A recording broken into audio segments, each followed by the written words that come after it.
시청자 여러분 안녕하십니까. 포커스인 제주 16번째입니다. 코로나 팬데믹 속에 많은 관광업계 근로자들이 무급휴직을 가고 제때 월급도 받지 못하면서도 회사를 지켜내겠다며 버텨내고 있습니다. 그런데 한진그룹이 제주 카로텔을 부동산 회사에 팔기로 해서 논란이 되고 있습니다. 호텔을 지켜온 300여 명의 호텔리어들의 고용이 보장되지 않는 매각을 추진하고 있기 때문입니다. 여기에다 신화월드 카지노에선 경영 개선을 이유로 희망퇴직을 받는 구조조정 계획을 발표했습니다. 제주 관광업계의 고용 불안이 심각해져 가고 있습니다. 자세한 얘기를 듣기 위해서 임기환 민주노총 제주본부장과 서승환 제주카로텔 노조위원장 모셨습니다. 네, 두 분 반갑습니다. 네, 반갑습니다. 상황이 좀 안 좋습니다만 한진그룹 계열사인 카로텔 네트워크가 제주카로텔을 부동산 투자회사에 매각하기로 결정을 해서 지금 파장이 큰데요. 네. 왜 이렇게 카로텔 매각 계획을 내놓은 건가요? 이유가 뭐라고 지금 전해지고 있습니다. 저희들이 언론에서 보도한 내용이나 그리고 회사가 밝힌 내용은 별 차이점이 없고요. 모기업의 재무 건전성을 높이기 위해서 매각한다는 게 그 이유라고 하고 있습니다. 재무 건전성을 높이는 게 혹시 아시아나 항공을 인수하기 위한 자금을 마련한 그런 쪽은 아닙니까 혹시? 저는 그렇게 볼 수 있다고 생각합니다. 네. 지난 1일에 카로텔 매각을 위한 업무 협약까지 체결한 걸로 알고 있는데 구체적인 매각 조건, 매각 금액 그리고 어떤 회사에 파는지 이렇게 공개가 됐습니까 혹시? 회사가 노동조합의 카로텔 매각에 관련해서 밝힌 내용은 이제 두 가지입니다. 하나는 인수업체가 부동산 개발 투자 회사이다. 예. 그리고 또 다른 하나는 고용과 관련해서 전원 고용 보장은 어렵고 예. 최대한 노력하겠다. 예. 이후에 언론 통해서 알려진 매각 대금은 적게는 한 600억, 많게는 900억 얘기가 나오고 있고요. 예. 인수업체 명칭도 예. 비밀 임무, 예. 비밀 진술 의무에 해박이 있어가지고 예. 밝히지 못하겠다고 이렇게 밝히고 있습니다. 예. 지금 고용성 기회가 어려울 것이라는 얘기가 공식적으로 회사 입장으로 나온 건 아니라고 알고 있는데 어떻게 해서 이렇게 300여 명의 호텔리어들의 고용이 100% 보장 안 된다는 얘기가 나오게 된 건가요? 저희들은 이제 공식적인 입장이라고 생각합니다. 예. 왜냐하면 제주카로텔 매각과 관련한 예. MO에 체결된 것 관련해서 대표회사하고 간담회를 열었습니다. 예. 그 자리에서 대표회사가 고용과 관련해서 밝힌 내용은 예. 아까도 얘기했지만 전원 고용 보장은 어렵고 예. 최대한 노력하겠답니다. 예. 이 말은 정리 해고를 하겠다는 말이거든요. 예. 그리고 인수업체가 부동산 자산 운용사입니다. 예. 이 회사가 만약에 호텔을 인수하게 되면 주상복합 사업을 예. 할 것이라고 저희들은 이제 예측을 하고 있고요. 예. 현재 제주카로텔이 내년도 객실 예약과 연회약을 지금 받지 않고 있는 상황입니다. 예. 예. 그러면 이제 올해 말 호텔 사업이 종료되면 노동자들은 정리해고 순서를 예. 밟게 될 것이라고 저희들은 생각하고 있습니다.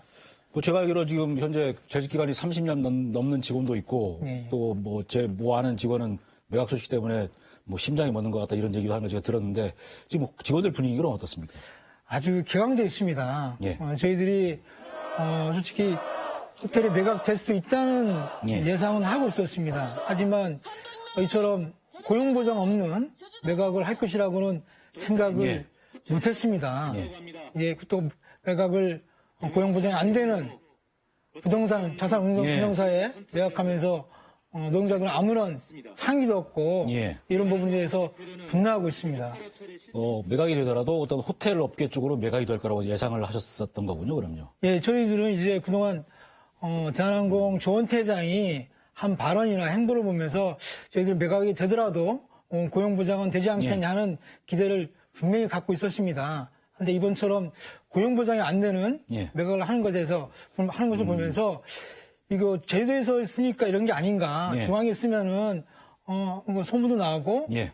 두려워서 그럴 건데 제주도에 이제 변방이 쓰니까 이렇게 좀 차별 두는 게 아닌가 이런 예. 의구심도 갖고 있습니다. 자, 임 본부장님. 예. 카로텔 네트워크가 제주 카로텔을 호텔 업계가 아닌 부동산 투자사에 매각한 이유를 뭐라고 보시나요? 네. 일단 지난해 한진칼이 대한항공 사택을 예. 그 부지를 부동산 자산 운용사에 매각한 경험이 있습니다. 그리고 또 지금 제 돈에 있는 호텔 3개를 지금 매물로 내놨는데 일단 서귀포 지역에 있는 2개 호텔은 유원지로 묶여 있고 반면에 제주칼 호텔은 이제 활용도가 높은 상업 지역으로 되다 보니까 예. 일단 활용도가 높다는 거 하나하고 그다음 또 대한항공 사태 부지에 들어선 아파트가 지금 분양가가 9억 원을 넘다 보니까 부동산 운용사가 좋은 가격을 제시한 것으로 알고 있습니다. 호텔업계 쪽보다 훨씬 높은 가격을 주니까 예, 거기다 맞습니다. 매각을 하소다. 예, 예. 그러면 실제로 제주 카로텔이 그 해당 부동산 투자사에다가 매각이 됐을 경우에 예, 예. 아까 뭐 주상복합이기도 하셨는데 예. 호텔 영업을 중단하고 아파트를 질 수도 있다고 생각하시는 겁니까? 네. 일단 지금 우선 협상 대상자로 선정된 회사가 예. 부동산 자산 운용사입니다. 쉽게 해서 투자자를 모집해서 그 자리에 주상복합 아파트를 짓고 예. 그다음에 이 아파트를 분양 후에 그 수익을 나눠 갖는 예. 이제 그런 사모펀드이기 때문에 사실 이제 아파트 지을 가능성이 높고 또 하나는 이 업체가 지금 뭐 밝혀졌습니다. 스타로드라고 예. 자산 운용사인데 이 업체 같은 경우에는 이제 자본금 15억에 직원도 10여 명밖에 안 됩니다. 예. 또 호텔 운영이라든가 이런 경험도 없고 예. 또 능력도 없는 회사이기 때문에 사실 아까 말씀드린 것처럼 이제 주상복합 아파트를 짓고 분양하는 이제 사모펀드 사업을 할 가능성이 아주 높습니다. 스타로드라는 회사고요. 예, 예. 그러면 여러 투자자들 모아서 아파트를 짓고 분양해서 분양 수익을 남기는 맞습니다. 예. 뭐 대규모 아파트 개발 단지 뭐 예를 들면 성남의 그렇죠. 대장동 예. 비슷한 식의 예, 예. 그 수익을 챙겨서 나눠왔겠다 이런 거네요. 예, 맞습니다. 오히려 이게 예. 또 제주 사회 입장에서도 예. 오히려 이제 부동산 가격을 올리는 그래서 어찌 보면 이 주택 문제에도 예. 영향을 미칠 수 있기 때문에 꼭 이제 고용 문제뿐만 아니라 좀 사회적인 주택 예. 문제도 야기할 수 있다고 보는 겁니다. 자, 그런데 이 제주 카로텔을 매각하면서 300여 명의 그 직원들이 구조조정상에 예. 포함되는 상황이 돼버렸는데 이렇게 매각할 경우에 고용을 보장하는 어떤 법적 장치는 없는 겁니까, 그러면? 지금 근로기준법상 정리해고는 도산과 같은 예. 긴박한 경영상의 이유가 있어야 됩니다. 그리고 또 사전에 뭐 배치 전환 등 노동조합과 충분한 협의가 있어야 되는데 지금 이 매각의 목적이 예. 아시아나 항공 인수를 위한 유동성 확보가 목적이라 한다면 사실 대한항공이 아시아나 항공을 인수하게 되면 예. 항공 분야에서 독점적 이익을 누리게 됩니다. 하기 때문에 이게 긴박한 경영상의 이유로 볼 수도 없고 또 지금 그 매각과 관련해서 노동조합과 어떤 협의도 또 정보도 공개하지 않고 있기 때문에 회피 노력도 없습니다. 그래서 저희들 입장에서는 지금 근로기준법상 정리해고의 사유가 되지 않는다고 보고 있습니다. 예. 자, 그리고 지난해 코로나19 발생 이후에 아마 직원분들이 뭐 순환휴식도 하시고 뭐 그 급여 받는 것도 약간 미루시고 이런 어떤 고통 분담을 해오셨을 텐데 예, 예.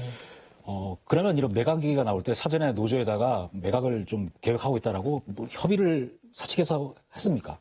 없었습니다. 당연히 이제 노동조합과 협의하고 앞으로 예. 어떻게 갈지를 예측 가능하게 서로 협의해야 되는데 그런 절차가 분명히 없었고요. 예. 노동조합은 분명히 밝혔습니다. 회사한테. 예.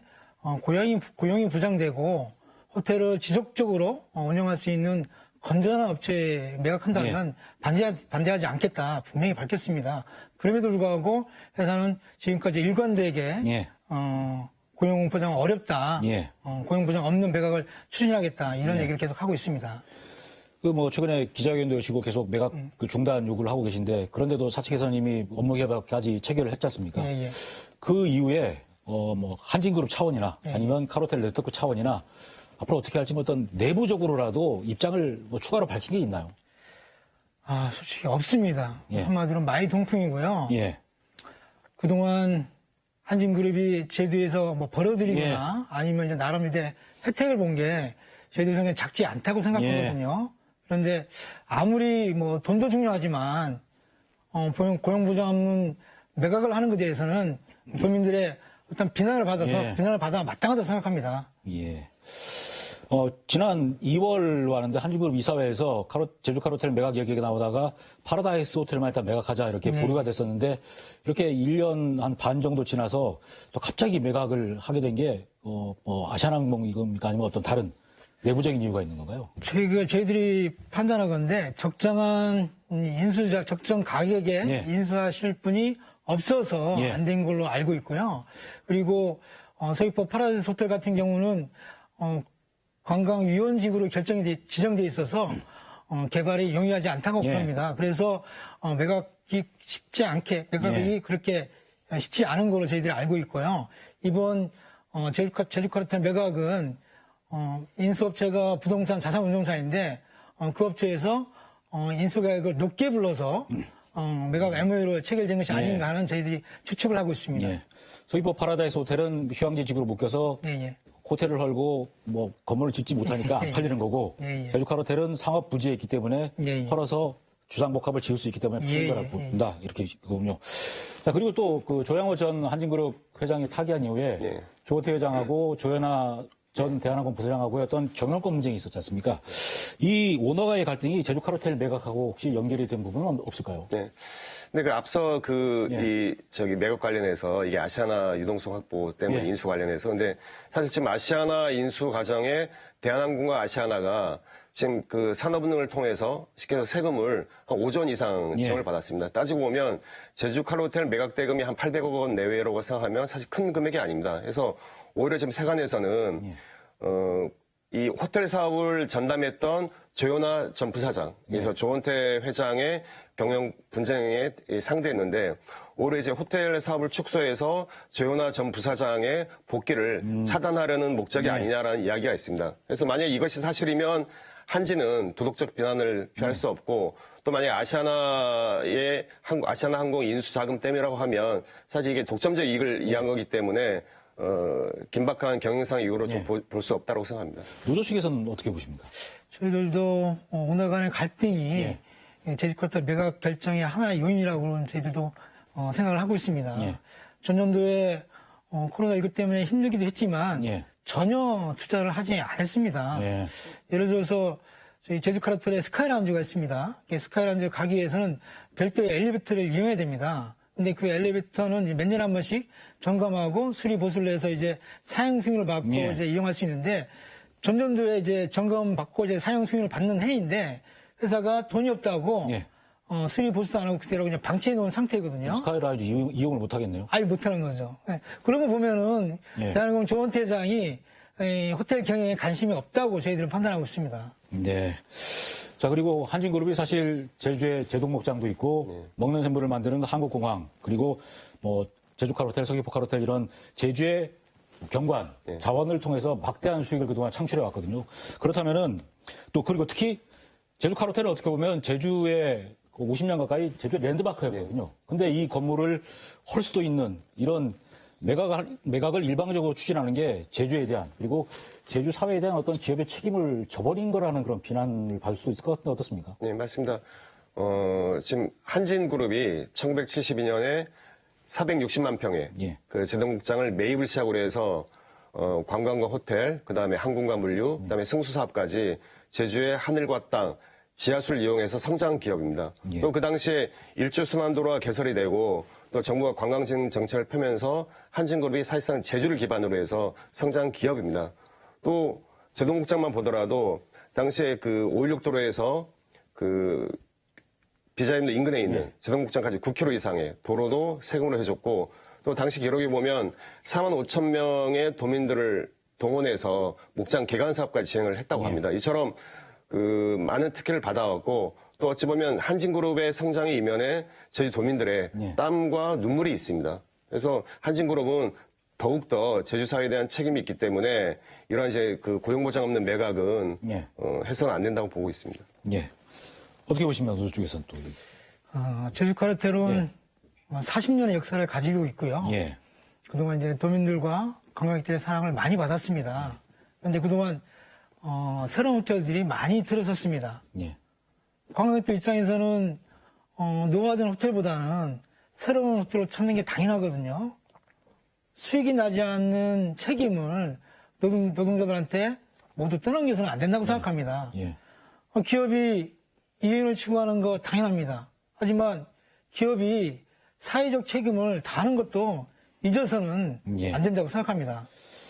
자, 지금 그 한진그룹이 뭐 아까도 앞서서 얘기했던 제주지연동에 대한항공 사옥 매각해서 지금 아파트에 올라가는데 거기 때문에 지금 제주도 집값이 폭등한 거거든요. 지금 그런 원인도 제공했고 뭐 파라다이스 호텔도 지금 매물로 내놓아 있고 결국 제주 카르호텔도 조만간에 매각을 뭐 밀어붙여서 할 것 같은데 어떻게 앞으로 대응하실 계획이십니까? 저희들은 어쨌든 간에 고용보장 없는 매각을 저지하는데 전력을 다할 생각입니다. 다만 카르텔 노동자들만의 힘으로는 조금 벅차거든요. 그래서 지역의 시민사회단체 그리고 진보정당, 그리고 도민들과 함께 할 수 있는 예. 계획들을 세워가지고 대한항공 조은퇴장을 압박할 생각입니다. 예. 그리고 제주도의회를 찾아가서 도움도 요청할 생각이고요. 예. 어저께도 서울 갔다 왔지만 서울로 상경해서 메가업체 대표와 그리고 인수업체 대표를 예. 만나서 노동자들의 고용을 보장할 수 있도록 요구를 할 생각입니다. 예. 이렇게 뭐 고용부장 없이 뭐 호텔이나 어떤 관광업체를 다른 뭐 부동산이나 이런 걸 개발할 수 있게끔 하는 매각이 계속된다면은 이런 게 다른 관광업체로 퍼져나가서 좀 심각한 문제가 될 수도 있지 않을까요? 네, 맞습니다. 지금 코로나19 때문에 이제 호텔 꽤 어렵다고 하지만 외국으로 나갈 수 없는 관광객들이 예. 제주로 들어오면서 조금씩 회복되고 있습니다. 근데 이번 사례처럼 그 회복이 더디다는 이유와 그다음에 이제 부동산 가격이 오른다는 이유 때문에 대기업이 나서서 예. 이렇게 고용보장 없는 호텔을 매각하기 시작하면 사실 다른 호텔들도 그런 영향을 받지 않을까 좀 우려되고 있습니다. 예.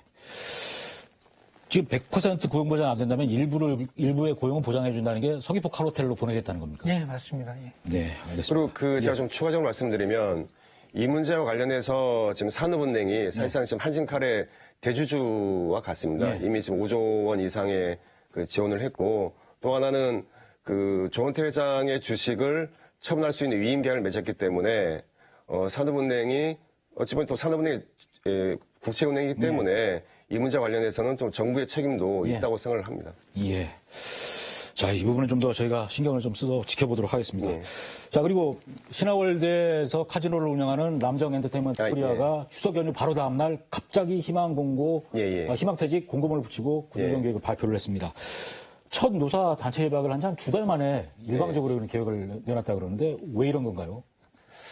일단 지금 그 회사 입장은 지금 코로나 상황이 어려우니 구조조정이 불가피하다는 입장입니다. 하지만 노동자 입장에서는 사실 지금 랜딩 카지노의 적자가 코로나 이전에 예. 그 2018년도에 그 양저희 회장이 이제 구속되면서 중화권의 이제 고객들이 줄어들기 시작했고 그때부터 사실 따지고 보면 적자가 시작된 건데 어찌 보면 이게 지금 코로나 이후보다는 그런 이제 오너 리스크라든가 이런 경영상의 이유가 더 크다고 보는 겁니다. 또 하나는 지금 희망퇴직을 받고 있는 상황에서도 고액 연봉자인 전무와 차장급 인사를 고용을 하고 또 하나는 고용유지지원금을 정부로부터 받을 수 있는데 이게 지금 6월 말까지 이후에 신청을 하지 않고 있는 상황이 오히려 좀 설득력이 없다라고 지금 보는 겁니다. 예, 그러니까 자구책을 할 수도 있는데 안 하면서 예, 맞습니다. 희망퇴직을 하는 게 결국 강제 구조조정이다 이렇게 보시는 거고. 자, 근데 사측에서는 아까 말씀하신 것처럼 경영계조 구손이다, 개선을 위한 조치다라고 하고 있고 노조에서는 경영 악화의 책임을 직원들한테 떠넘기고 있다 이렇게 엇갈린 주장을 하고 있는데 사측에서는 뭐 별다른 추가 입장들이 나옵니까? 지금 뭐 추가 입장은 없고 오히려 희망퇴직을 공고하면서 자기들이 생각하는 인원이 안 되면 강제로 구조조정을 할 수 있다라는 식의 이제 입장을 내다 보니까 직원들 입장에서는 놀랄 수밖에 없고 또 하나는 우리가 이 신화월드를 지으면서 사실 양질의 일자리를 창출한다고 해서 다른 업계에 있는 노동자들을 사실 고용을 한 겁니다. 뺏어와가지고. 근데 이런 상황에서 다시 희망퇴직 그다음에 또 추가적으로 이제 강제 정리해고를 할 수 있다라는 식의 대응은 좀 바람직하지 않다고 보는 겁니다. 지금 뭐 카로텔 매각이나 신화월드 카지노의 그 구조조정이나 이게 문제가 뭐냐면 여기서 이게 큰 논란 없이 마무리가 되면 결국 이 전반적인 이런 것들이 다른 관광업체로 번져나갈 수 있다는 그런 걱정도 좀 하시는 거지 않습니까? 어떻습니까? 저희가 보면 지금 골프장이나 일부 호텔을 저희에서는 이제 돈에 관광하니까 힘든 게 사실입니다. 구조조정은 지난해부터 시작이 됐고요. 그래서 구조조정을 막기 위한 정부의 정책 중에 하나가 고용유지 지원금이거든요. 그래서 현장의 어려운 얘기를 정부가 외면하지 않아야 되고요. 이 고용유지금을 연말까지 연장을 해야 된다고 생각합니다. 예. 뭐 어떻습니까? 다른 관광업체들도 좀 긴장을 하고 있지 않습니까? 그쪽의 직원들도. 네, 맞습니다. 그리고 어차피 지금 그 한진그룹 같은 경우에도 최근에 환경, 그다음에 사회적 책임, 지배구조 개선이라는 ESG 경영을 대대적으로 선전한 바 있습니다. 따지고 보면 지금 지역경제 측면에서도 고용유지와 내수 진작 이런 선순환 구조가 이제 필요하기 때문에 이 고용 문제는 선택이 아니라 필수라는 인식이 좀 필요하고 또 모든 기업들도 좀 사회적 책임을 갖고 고용 문제를 좀 바라봐야 되지 않나 그렇게 생각하고 있습니다. 아까도 고용유지 지원금을 연말까지 연장해달라 이렇게 해줘야 된다 이렇게 말씀하셨는데 사실 이번 달 안에 고용유지 지원금 그동안 지원금이 예. 끄이지 않습니까? 뭐 예. 그걸 받아서 버텨온 업체도 많은데 그래서 지금 제주 어떤 그 노동계 쪽에서는 예. 11월 대량 해고설 예. 뭐 이런 얘기가 나오고 있는데 좀 어떻게 우려하고 계십니까? 근데 일단 어쨌든 지금 뭐 10월 이달 말이 되면 백신 접종률도 한 7, 80%에 되고 또 정부도 지금 위드 코로나 정책을 지금 이야기하고 있기 때문에 좀 더디지만 좀 회복될 거라고 보고 있습니다. 예. 근데 어쨌든 지금 상황에서는 이제 중앙정부와 지방정부 차원에서 예. 어떤 고용을 유지하기 위한 또 특히 재난 시기에 일자리 보장에 대한 좀 특단의 대책이 마련이 된다고 봅니다. 예, 예. 그 어떻습니까? 지금 당장 뭐 매각 때문에 급합니다만은 이게 또 뭐 얘기가 미뤄지더라도 고용유지 지원금이 끊기게 되면 또 그것도 문제지 않습니까? 예, 뭐 제주 같은 경우도 양극화가 좀 심하거든요. 예. 그래서 호텔 같은 경우도 대형 호텔하고 그다음에 중소형 호텔하고 또 차이가 크니까 예. 좀 포커스를 중소형 쪽에 호텔 쪽에 예. 맞춰서 고용유지 지원금이 적극적으로 지원해야 된다고 생각합니다. 자, 그리고 코로나 발생 이후에 사실 제주 관광이 양극화가 되고 있다 이런 뉴스들을 저희도 많이 다뤘는데 장사가 잘 되는 데는 호황이고 안 되는 데는 휴폐업하고 이런 상황이거든요. 이렇게 관광업계에 양극화가 심해진 이유를 업계 쪽에서는 어떻게 보십니까? 저도 뭐 전문가는 아닌데요. 예. 그러니까 관광산업이 이제 경기에 민감한 산업이거든요. 예. 이제 호텔 같은 거 보면은 공급 과잉이 원인 중에 하나라고 생각합니다. 예. 예, 숙박 같은 경우에 객실 한 12,000개 정도가 지금 공급 과잉이 된 걸 알고 있습니다. 그러다 보니 객실 가격을 내리는 제작가끼리 예. 경쟁을 하면서 수익이 나지 않고 예. 그리고 객실을 아무리 팔아도 이익이 나지 않는 예. 악순환의 연속이라고 생각합니다. 예. 공급 과잉에 따른 호텔업계의 어떤 양극화가 심해진 거고 다른 쪽 부분들은 좀 어떻습니까? 일단 지금 관광시장 자체가 네. 민간 경쟁에 의존하다 보니까 일단 부익부 빈익비 형상이 좀 강화된다고 네. 보고 있고 따라서 일단 공공의 지원이 자금 지원에만 지금 머무르고 있는데 이 지원의 영역을 좀 다양한 분야로 네. 좀 넓혀야 되지 않나 이렇게 보고 있습니다. 네, 지원을 늘려야 된다. 예, 예. 자, 그리고 뭐 마지막 질문입니다만은 제주관광이 그동안 뭐 사스, 메르스, 예. 사드 같은 이런 외부 변수만 있으면 늘 관광 위기로 내몰리고 그래서 그 근로자들은 고용 불안에 시달려 왔는데 이런 제주관광의 어떤 약한 자생력을 좀 강화시킬 수 있는 현장에서 뭐 경험을 오래 하셨으니까 어떤 좀 대책이 있어야 된다고 보십니까? 우선은 첫 번째로 이제 꾸준하게 관광객이 찾아올 수 있도록 예. 정책을 펼쳐야 되는데 우선 내국인과 외국인 특성에 맞는 예. 맞춤형 관광을 예. 정책을 펼쳐야 되지 않나 싶고요. 예. 그리고 좀 기술 변화가 빠르게 변화되지 않습니까? 예. 기술 변화로 인해서 사라지는 일자리에 대해서 예. 면밀히 이제 분석을 해야 되겠고요. 더불어서 노동자들의 어떤 고용 불안을 해소하기 위해서 예. 예를 들어서 관광 사업자들을 위해서 관광진흥기금을 통해서 지원해 주지 않습니까? 예. 그런 거 마찬가지로 노동자들을 위해서 고용 안전 지원금을 마련해 가지고 예. 실직이 되면은 충분한 보상을 해주고 그리고 재취업할 수 있는 기회를 줘서 예.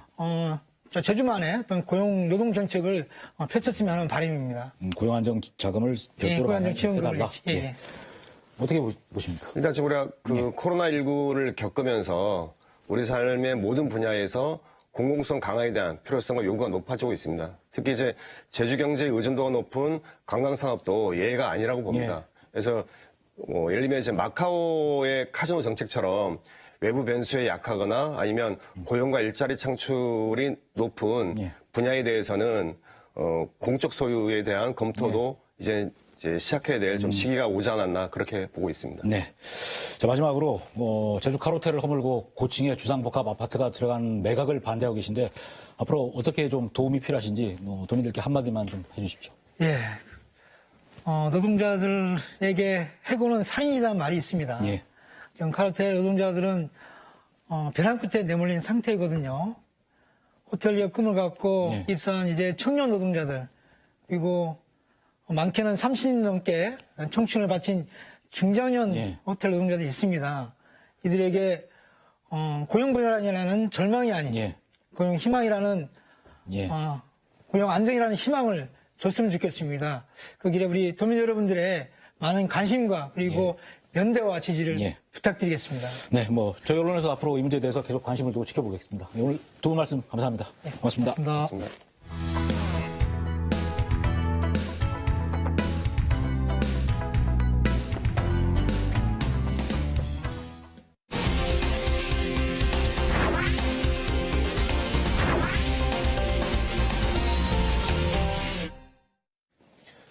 네, 포커스 인제주 후반부 이어가겠습니다.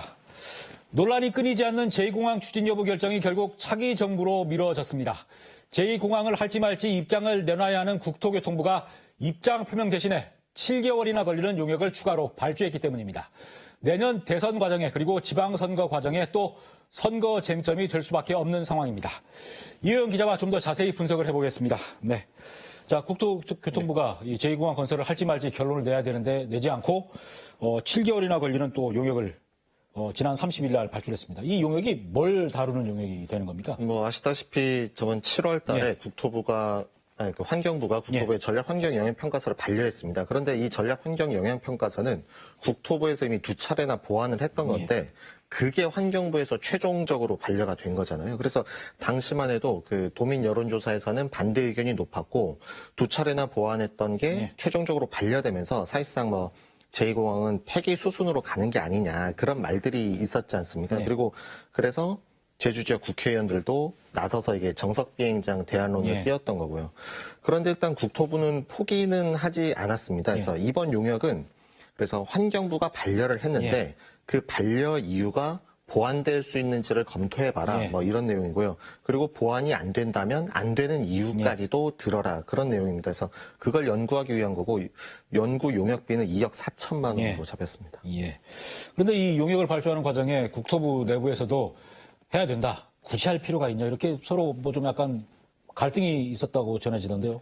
예, 그 국토부에서는 그 반려 이후에 그 항공소음하고 법정보호정보, 조류와 숨골 분야에서 그 외부 전문가를 10명 정도 이렇게 불러서 참석하는 회의를 열었는데 이 자리에서 뭐 반려 이유를 뭐 분석하고 이게 보완될 수 있는지를 일단 검토를 했다고 전해지고 있습니다. 하지만 여기서 결론은 제대로 안 났습니다. 그래서 의견은 좀 엇갈렸다고 하는데 여기서는 뭐 의견이 안 될 거면 차라리 연구 용역을 통해서 지금 말한 것들을 좀 검증하는 쪽이 낫지 않겠냐라는 얘기들도 나왔다고는 하고 어쨌든 결과적으로는 국토부는 뭐 여러 가지 의견들이 있었겠지만 거기에서는 용역으로 보완 가능성을 검토하자는 쪽으로 택한 거죠. 그리고 국토부 입장에서는 어쨌든 이런 뒤엉켜 있는 상황에서 결론을 자신들이 직접적으로 내리는 걸 좀 피하고 있지 않습니까? 그래서 자신들이 정책적 결단을 내리지 못하니까 또 이번에도 용역으로 좀 남의 손에 맡기는 거 아니냐 좀 그렇게 보입니다. 그런데 제2공항 전략환경영향평가가 지난 2019년에 환경부에 제출이 돼서 그동안 2번이나 이제 보완 요구를 받아서 2번이나 수정을 해서 제출했지 않습니까? 그러면 어느 정도 웬만큼 내용들을 다 다뤄봐서 어떻게 보완하면 될지 알 것 같아서 한 주 달이면 저는 될 것 같은데 굳이 이렇게 7개월이나 길게 걸쳐서 용역을 하겠다는 이유는 뭡니까? 일단 그 표면적인 이유는 기존 전략환경영향평가에서 그 사계절 실태조사가 잘 안 됐다 이렇게 지적을 받은 게 있는데 또 이걸 보완하기 위해서 그 빠진 계절을 조사하기 위해서 뭐 2달 넘게 넣었다 뭐 이렇게 말은 하고 있고요. 그리고 계절 변화에 따라서 뭐 양서류, 뭐 맹꽁이, 서식 변화, 파악 뭐 이렇게 한다고는 표면적으로 말은 하고 있는데 그런데 이 용역은 어디까지나 본 용역이 아니에요. 그래서 이 용역으로 그 반려 사유가 보완되는 게 아니고 이 용역은 어디까지나 보완이 가능한지만을 검토하는 거고요. 여기서 만약 용역 결과가 보완이 된다고 하면 이것을 보완하기 위한 또 다른 본 용역을 해야 됩니다. 또 하겠죠. 전략 환경 영향평가 보완을 해야 되니까요.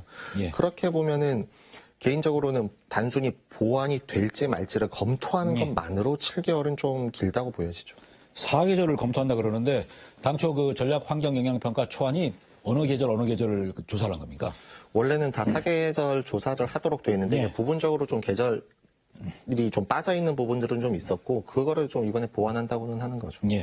사계절을 다루면 겨울에 조사를 시작해서 봄, 여름, 가을 하면 내년 가을 넘어야 용역 결과가 나올 수 있다는 겁니까? 그러면? 그 전에 조사했던 것들이 걸로 있는데 있으니까. 거기서 빠진 계절들을 좀 보완해 넣는다 뭐 그런 개념으로 보면 될 것 같습니다. 그리고 환경부가 국토부의 그 전략 환경 영향 평가를 반려시킨 이유가 굵게 한 4개 정도가 나오는데 이 4가지 부분을 뭐 어떻게 보완하겠다는 건지 어떤 부분을 점검하겠다는 건지 간략하게 좀 들어볼까요? 일단 그 과업 지시서에 나와 있는데 크게 4가지입니다. 첫 번째가 그 조류 충돌하고 서식지 보존인데 객관적인 조류 이동 조사와 뭐 기존에 실시했던 기존 용역에서 했던 충돌 모델을 검토해서 이걸 보완 가능한지를 좀 봐라 뭐 이런 거고 철새 도로지 보전도 뭐 검토해라 이런 내용이고요. 두 번째는 소음인데 뭐 세밀한 조사는 당연한 거고 그 소음 대책 그 인근 지역에 대한 관리 계획도 좀 검토하라고 했습니다. 그리고 세 번째가 법정 보호종인데 맹꽁이 말하는 거거든요. 그래서 안정적인 뭐 이주 가능성을 검토하고 뭐 대체 서식지도 좀 알아봐라 이렇게 했고요. 그리고 네 번째가 숨골인데 여기서는 숨골에 대해서 그냥 단순히 알아보라가 아니고 숨골의 가치를 평가하라고 했거든요. 그래서 절대보존 지역 내 숨골하고 기존의 숨골하고 이게 가치가 나뉘어질 수 있는 건지를 좀 보라고 한 거예요. 그래서 근데 당초 그 국토부 처음 계획에는 이 지하수가 스며드는 빗물이 스며드는 숨골을 시멘트로 메워버리는 거였잖아요. 그 숨골에 대한 가치를 부여하지 않은 거죠. 그리고 어쨌든 계획대로라면 그만한 큰 면적의 숨골을 덮지 않고서는 공항을 짓는다는 거는 말이 안 되는 거잖아요. 그래서 그런 숨골에 이거는 뭐 메워도 된다라는 그런 가치를 명확하게 좀 구분을 해달라 그런 말인 것 같고요.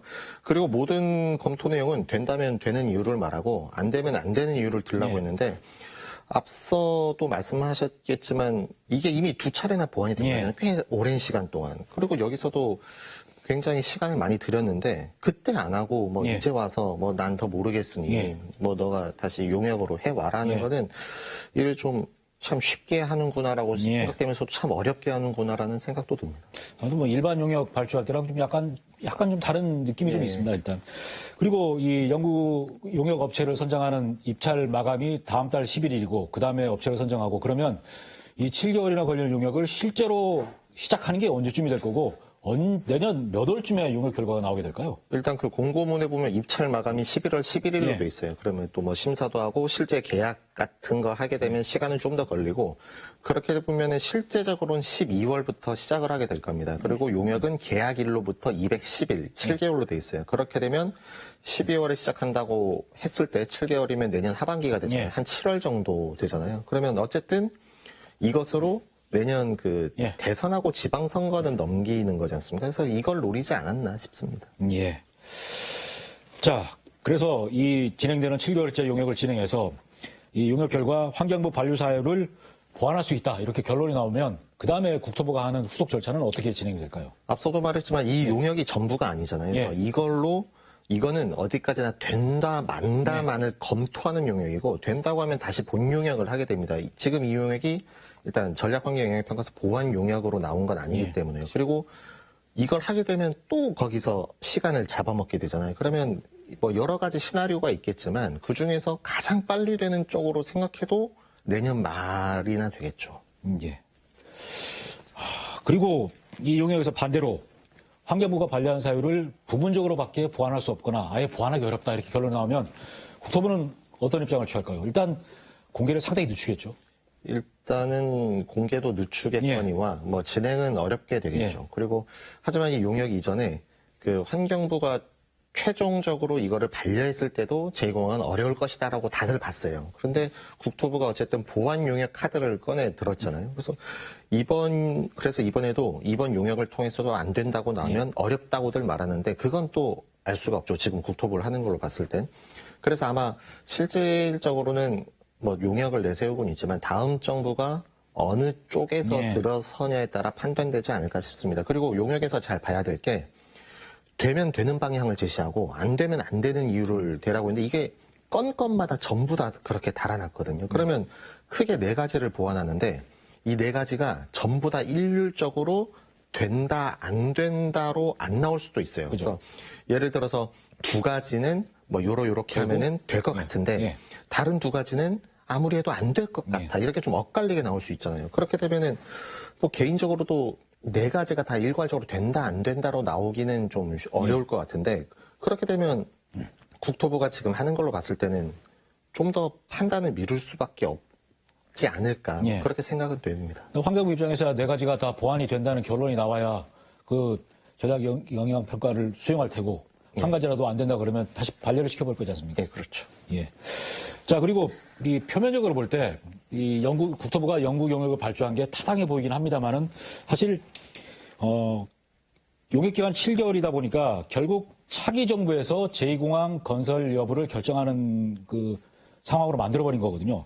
그래서 국토부가 제2공항 건설에 대한 결론을 당장 내놓기 부담스러우니까 시간 벌기용으로 이 용역을 발주한 거 아니냐 이런 얘기도 있는데요. 네, 시간 벌기죠. 표현은 조금 거칠 수 있는데 그 자기 손으로 끝내고 싶지 않은 거예요. 흙묻히기 싫은 건데 아무래도 이게 뭐 좀 안 좋게 말하는 거지만 뭐 공직 사회이기 때문에 공무원 사회라서 계속 인사 이동도 되고 장관도 바뀌는 상황에서 자기네가 처음으로 추진한 것도 아니고 전임자들이 한 건데 이거를 자기네가 욕먹으면서 뒷감당하고 결론을 지어야 되냐에 대해서는 좀 부담스러워하는 것 같기도 해요. 그래서 좀 어떻게든 대통령이 좀 정리를 해주길 바라는 것 같은데 하지만 지금 문재인 대통령도 뭐 제2공항에 대해서는 약간 좀 거리를 두면서 좀 슬슬 넘겼는데 지금 상태로 봤을 때 이게 시간 끌기 용으로는 보이는데 시간을 번다고 이게 해결이 될까 싶기도 합니다. 예. 좀 이 용역 발주를 눈치를 봤다고 싶은 게 뭐냐면 보통 국토교통부 자체 용역 발주를 해야 되는데 조달청 나라장터를 통해서 또 목요일인가 저녁 5시 50분 거의 업무 마감되는 시간에 슬쩍 올려놨더라고요. 그래서 눈치를 국토도 보긴 봤겠죠. 영국용역 발주하는 부분에 대해서. 뭐 그렇게 시간 올리는 것까지 그렇게 계산하면서 하지는 않았을 것 같습니다. 아무튼 최대한 늦게 올렸을 거지 않습니까? 일단 언론의 관심을 덜 끌기 위해서. 자, 그러면 국토부가 이번 영구 용역을 발주한 게 제2공항을 하겠다는 의도가 들어있는 그런 발주인지 아니면 접기 위한 명분을 찾기 위한 용역 발주인지 뭐라고 보십니까? 일단 개인적으로는 하겠다는 의도로 봐야겠죠. 만약에 이게 접기 위한 명분을 찾는 거라고 했을 때는 환경부가 앞서 반려했던 것만으로도 그 정도의 명분은 채워졌다고는 봅니다. 예. 근데 환경부가 반려한 거에 대해서 뭔가 대응도 없이 제2공항 환경부가 반대해서 접었습니다. 이게 하기는 좀 국토부 입장에서 좀 애매해서 좀 대응 액션을 하는 거 아닐까요? 어쨌든 정부기관에서 반려를 한 거기 때문에 그걸로 접을 수도 있지만 아까도 말했다시피 국토부가 지금 자기 스스로 결정을 짓는 거를 극도로 꺼리고 있지 않습니까? 대통령도 약간 좀 거리를 두고 있는 상황에서. 그래서 일단은 시간을 벌려고 용역을 냈다고 봐야죠. 예. 자, 그리고 내년에 용역 결과 뭐 네 가지가 다 보완이 될 수 있다 그래서 국토부가 환경부에다가 전략 환경 영향 평가서를 다시 보완해서 제출을 했습니다.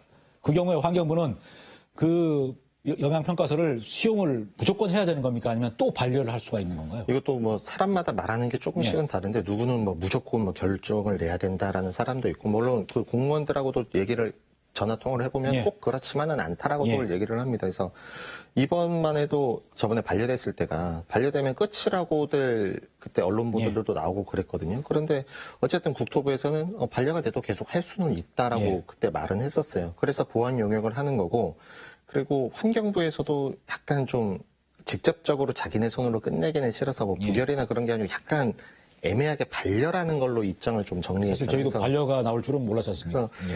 환경부에서도 일단 이걸로 끝은 아니라고는 했습니다. 그리고 이게 모든 그 심사기간 같은 것도 법적 기한이 좀 정해진 게 있는데 앞서 진행된 과정에서도 이 기한들은 다 지켜지지 않았어요. 다 훨씬 더 초과를 했는데 그렇게 보면 국토부나 환경부나 일단은 기간에 있어서는 크게 중요하게는 여기지 않는 것 같고요. 그래서 어쨌든 뭐 검토 용역에서 뭐 네 가지가 다 된다고 하면은 어쨌든 국토부가 그걸 다시 또 보완해서 내게 될 건데 다시 또 그러면 원점으로 돌아가서 환경부가 판단하게 될 거고요. 물론 여기서 환경부가 받아들일 수도 있는 거고 아니면 앞서와 똑같이 뭐 반려를 할 수도 있는 거고 뭐 그런 거죠.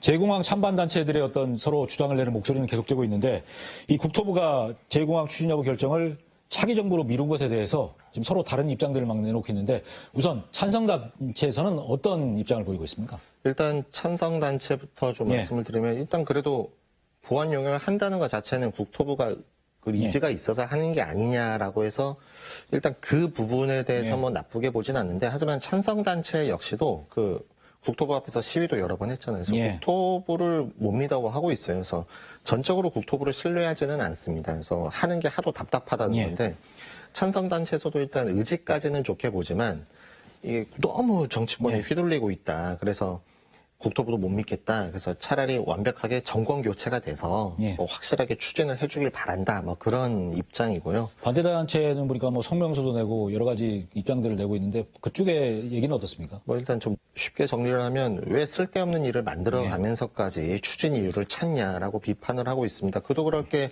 환경부에서 뭐 국토부가 오랜 시간 동안 뭐 2번이나 보완했던 게 어쨌든 반려를 했고 그리고 정말 중요하다고 했던 도민 여론조사에서도 전체 도민 의견에서는 반대가 우세하게 나왔기 때문인데 어차피 되지도 않을 거 뭐 계속 밀어붙이면서까지 찬반 갈등만 키우고 있다. 뭐 이렇게 지적을 하고 있습니다. 일단 찬성단체나 반대단체나 국토부가 이번 연구 용역을 발주한 게 제2공항을 추진하려는 의도가 있다라고 이렇게 보고 있는 거네요. 그럼 양쪽 다 불만은 있지만. 예. 자, 이제 제2공항 추진 여부가 결국 빨라야 뭐 용역 때문에 내년 말쯤 뭐 될 것 같은데 그렇다면은 내년 정부 예산 그리고 내년 제주자치도 예산안에 반영돼 있는 제2공항 관련 예산은 그 확정되더라도 내년에 전혀 쓸 수가 없게 되는 거네요. 일단은 쓰지는 못한다고 봐야죠. 하지만 그 정부 예산이라는 게 일단 그 비목을 올리는 게 되게 예. 어렵잖아요. 그래서 일단은 올렸으면은 그걸 계속 잡고 끌고 가야 되는데 중간에 이게 한 번이라도 사라지면은 다시 이걸 올리기가 부활시키기가 상당히 어렵잖아요. 그래서 끌고 가는 걸로 봐야 되는데 국회 예산심사에서도 당연히 지적은 될 거예요. 그런데 이번 검토 용역을 하면서 어쨌든 제2공항 사업을 계속 잡고 가고 있고 그런 연속성을 좀 보여지기 때문에 그걸 좀 핑계 삼아서 불용이 돼도 뭐 예산은 계속 잡고 가지 않겠냐 그렇게 보여지고요. 참고로 일단 내년 제2공항 예산은 425억 원으로 되어 있습니다. 그래서 환경부가 반려하기 이전에 짜여진 거고요. 올해랑 비교해 봤을 때 한 50억 원 정도는 좀 줄었는데 일단 항목은 비슷합니다. 뭐 기본 설계비, 감리비, 업무 지원비 뭐 이런 식으로 짜여져 있습니다. 뭐 설계, 감리 이런 거면 당장 내년에 전혀 쓸 수가 없는 기본 계획을 전제로 하는 거죠. 기본 계획을 쓸 수가 없는 돈이지 않습니까, 결국은. 예. 일단은 못 쓰는 돈으로 봐야죠. 자, 그리고 또 하나 지금 제가 좀 궁금한 게 성산읍이 지난 2015년 11월에 제2공항 예정지로 확정된 이후에 성산읍 일대가 토지거래 허가 제한 구역으로 묶였지 않습니까? 그래서 2018년까지 5년간 묶였다가 다시 3년이 연장돼서 올해 11월 14일까지인가요? 그때까지 토지허가 제한 구역으로 묶이는데 다음 달 14일이면 이게 풀리거든요. 그러면 아마 제주자치도는 다시 그 토지거래 제한 구역으로 묶으려고 할 테고 그동안 재산권 행사를 못해온 토지주들은 반발할 것 같은데 이 부분은 또 논란이 될 것 같은데 이거 어떻게 생각하십니까? 그 토지거래 허가 구역이 지금 한 두 가지 정도로 묶여 있었는데 하나는 이미 풀렸었고요. 그런데 나머지 하나가 뭐 이제 12월에 풀린다라고는 하는데 이게 두 가지가 조금 다른 게 어느 하나는 좀 더 확인은 해봐야겠지만 두 번까지만 연장이 되는 게 있어요. 그래서 이미 다 됐기 때문에 더 이상 늘릴 수는 없는 상태로 봐야 되고요.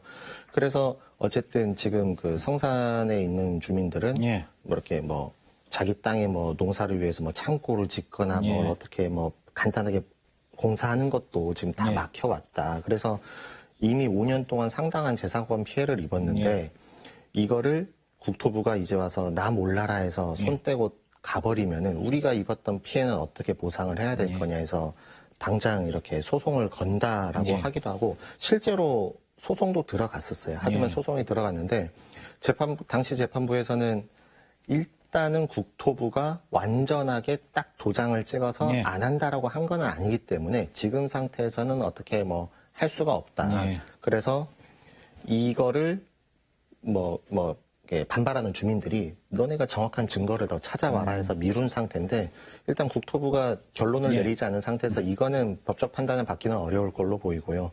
그러면은 국토부에서도 이 부분은 알고는 있기 때문에 출구 전략을 짜야 될 때 이 반발하고 있는 그 5년 동안 막혀있던 재산권에 대해서 어떤 식으로 보상을 해주냐는 고민은 해야 되는데 공항을 안 했을 때 그 성산에 무언가를 더 지어야 된다라는 그런 법은 없잖아요. 그래서 이런 부분은 제주도가 좀 밀접하게 나서서 주민들 갈등 관리를 하고 아니면 제주도가 나서서 국토부에서 사업을 따오거나 뭐 그런 형태가 좀 돼야 되는데 어쨌든 제주도에서도 뭐 원전지사 당시로 봤을 때는 제2공항을 해야 된다라는 쪽으로만 봤고 출구 전략은 보진 않았었잖아요. 그래서 그런 토지들이 일단 올해 안에는 뭐 결론이 나겠지 했었는데 이게 결국 내년으로 미뤄지고 더 미뤄질 수 있다 보니까 재산권 행사에 대해서 더더욱 제약받는 기간이 길어지는 그런 불만이 더 커지겠다 그런 생각이 들었던 거죠. 불만은 더 커질 것이고 그럴수록 출구 전략을 짜기는 더 어려워지죠. 자, 그리고 제2공항이 이미 지난 대선 그리고 지난 지방선거, 지난 국회의원 선거에 선거 쟁점이 됐었습니다. 그리고 국토부가 연구 용역을 또 발주하는 바람에 내년 대선, 지방선거에 쟁점이 될 것 같은데 현재 더불어민주당 대선 주자들은 제2공항에 대해서 거의 대부분 신중론 이런 입장이고 국민의힘은 또 정상 추진을 해야 된다는 입장이라서 이 선거 과정에 아주 상당히 첨예하게 대립을 할 것 같은데 어떻습니까? 일단 그 민주당 경선 후보들을 봤을 때 박용진 후보 빼고는 일단 다 신중론처럼은 보이긴 합니다. 이재명 후보 같은 경우도 뭐 평소에 뭐 사이다 이미지 예. 이런 걸 좀 갖고 있었는데 제2공항에 대해서는 일단 그 결론을 낼 수 없다는 예. 입장을 냈고요. 이낙연 후보도 제주에 와서 그동안 한 말들을 좀 종합해 봤을 때 좀 애매하게 말은 하고 있습니다. 예. 그래서 우영훈 의원과 좀 함께하고 있어서 뭐 정석 대안론을 띄우지 않을까라는 생각도 들었는데 실제 그렇게는 안 하고 있고요. 문재인 대통령 같은 경우로 봤을 때는 뭐 후보 때 뭐 도민 의견이 모아진다는 걸 전제로 적극적으로 지원한다라고 했는데 근데 지금 5년 그 정부 예. 지나는 동안 숱한 여론조사가 있었잖아요. 그런데 거기서 일단 찬반 의견이 어느 한쪽으로 확 쏠리지는 않은 상태이기 때문에 지금 대선 후보들 같은 입장에서도 이미 예. 숱한 여론조사가 나와 있는 상태에서 뭐 문 대통령 같은 교과서적인 답변을 하기보다는 차라리 아예 그냥 신중론으로 간다. 신중론을 들고 나오잖아요. 삿불리 손댔다가는 예. 부작용만 나오니까 그렇게 판단하지 않았나 싶기도 하고요. 국민의힘 쪽은 국민의힘 같은 경우에는 이준석 대표가 제주도에 와서 말했을 때도 정상 추진하겠다고도 했고, 그리고 당의 그 대선 후보가 정해지면 당 차원에서 이렇게 대선 공약에도 넣도록 하겠다 이렇게 말을 했었고요. 홍준표 후보도 뭐 당연히 예. 같은 이 입장이고, 자리 와서도 하겠다 그랬어요. 그 원희룡 전 지사 같은 예. 경우는 뭐 숱하게 말은 했지만 자신이 대통령이 되면 뭐 반드시 추진하겠다 뭐 예. 이렇게까지 말을 했고요. 그리고 나머지 후보들 같은 경우에는 아직 제주에 오지는 않아서 뭐 명확하게 직접적으로 이렇게 입장을 예. 밝히진 않았지만 그래도 다른 입장을 낼 것으로 보이지는 않고 예. 있습니다. 자, 그리고 차기 대통령 임기가 내년 5월 시작되는데 그 임기 시작 한두 달 이후에 국토부의 연구 용역 결과가 나오는 겁니다. 그러면 제 생각입니다만은 국토부 연구 용역 결과가 어떻게 나오든 상관없이 차기 대통령이 누가 되느냐에 따라서 제2공항의 그 향방이 정해지지 않을까요? 그렇다고 봐야죠. 그래서 국토부도 그런 거를 예. 좀 바라고 시간을 끈 게 아닌가 싶기도 하고요. 가덕도 신공항 예를 들었을 때도 그때도 국토부에서는 못한다고 했어요. 그런데 대통령과 당이 나서서 그때 보궐선거 하면서 밀어붙이니까 국토부에서도 입장을 바꿨잖아요. 그래서 이번 검토 용역은 그렇게 봤을 때는 하나만 다음 하군요. 대통령이 누가 되냐 그래서 예. 그 대통령의 의지를 갖고 예. 하든지 끝내든지를 해도할라. 뭐 그래서 뭐 시간 끌기가 가장 큰 목적이다라고 보여지는 거죠. 차기 대통령이 제2공항 정책을 결정하는데 참고 자료밖에 안 되겠네요. 그러면 어떻게 보면 연구 용역이.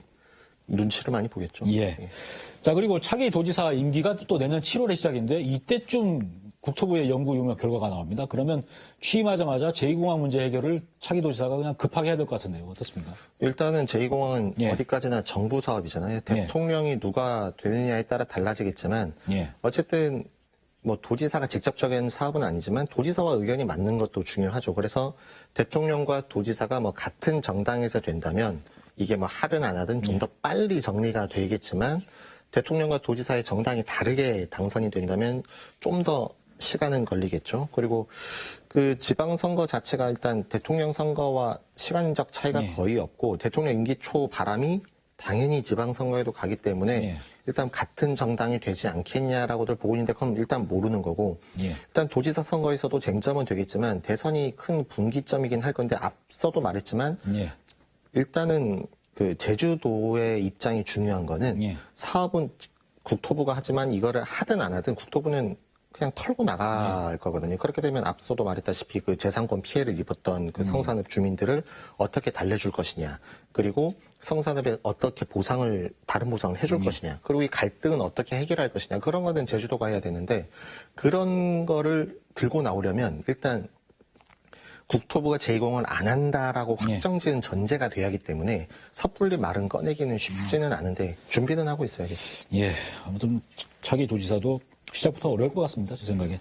자, 그리고 국토부가 이 연구 용역을 발주하는 바람에 차기 정부에서 제2공항 추진 여부가 결정이 되니까 찬반 단체들은 그동안 어떤 입장을 빨리 내놓으라고 강하게 그 서로 주장을 내놨었는데 한동안은 좀 그래도 어떤 동력이 빠져서 뭐 다른 방법으로 좀 움직이지 않을까요? 일단은 뭐 갈등은 여전하지만 이게 뭐 수면 아래로 가라앉는다 그렇게까지 보지는 않고요. 일단은 어쨌든 제가 봤을 때는 찬반 양쪽 지금 다 상당히 좀 지쳐 있는 상태입니다.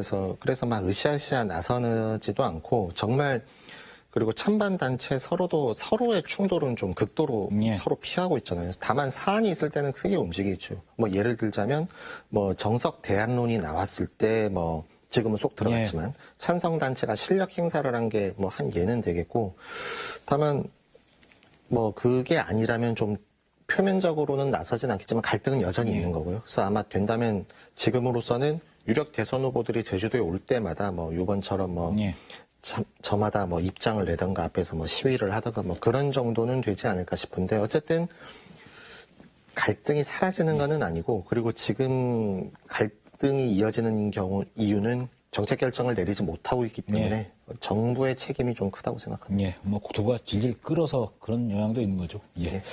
네, 오늘 말씀 잘 들었습니다. 고맙습니다.